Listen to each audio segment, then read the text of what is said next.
सरगर्म। थाना हडियाड़ा की रिहायशी खातून के 18 मरले जमीन पर कब्जा माफिया ने कब्जा कर लिया। पुलिस खामोश तमाशाई, पैसों की चमक या कुछ और मामला। बूढ़ी औरत की वज़ीर आला पंजाब मरियम नवाज से हाथ जोड़कर इंसाफ की अपील।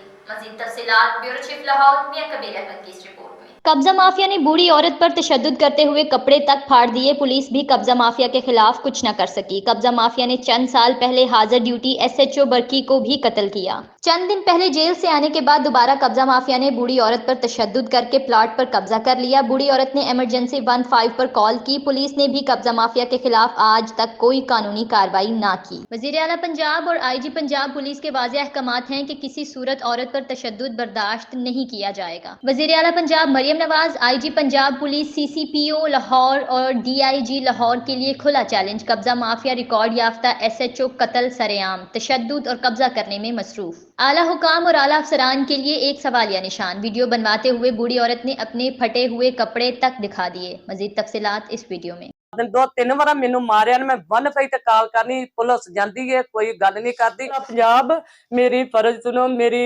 गरीबनी दी माड़ी दी अर्ज मैं तुहाडे अगे करनी, मेरी फरियाद सुनो, मेरी करनी माड़ी।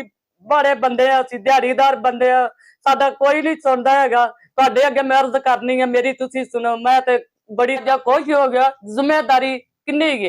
तुहाडी जिम्मेदारी गे।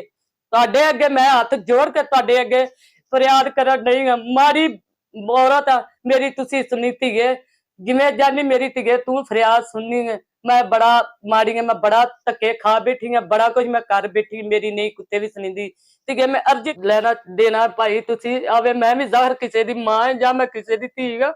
मैनू यह दसो कुटिया पिस्तौलां नाल ते रैफलां नाल मैनू मारिया। मैं भी ज़ाहिर किसी दी जम्मी है, मैं भी किसी दी धी हाँ जां मैं किसी दी मां। मैनू इंसाफ मिलना चाहिए। कपड़े उन्हें पाड़े ने, मैनू भाई इंसाफ देना चाहिए वे। उन्हें खिच खिच के ज़ाहिर मैं भी किसी दी मां जां मैं किसी दी धी हाँ। मैनू खिच खिच के तू के मैनू मार दे पिस्तौलां नाल ते मैनू रैफलां बट्टां नाल मार दे। ज़ाहिर मैं भी किसी दी जम्मी हाँ। मैनू इंसाफ मिलना चाहिए। वेखो मेरे फड़ के कपड़े पाड़ के मैनू 2-2 घंटे उत्ते बेहोश करके सुर चढ़ते ने। मैं जे वन पाई ते कॉल करनी आ, अडियारे वाले जाते ने, उन्होंने कोलों पैसे लैके बोझी च पा के ते टुर जाते। मैनू कोई इंसाफ नहीं मिलता हैगा। मैनू फिर भी हो कुछ होण दिया।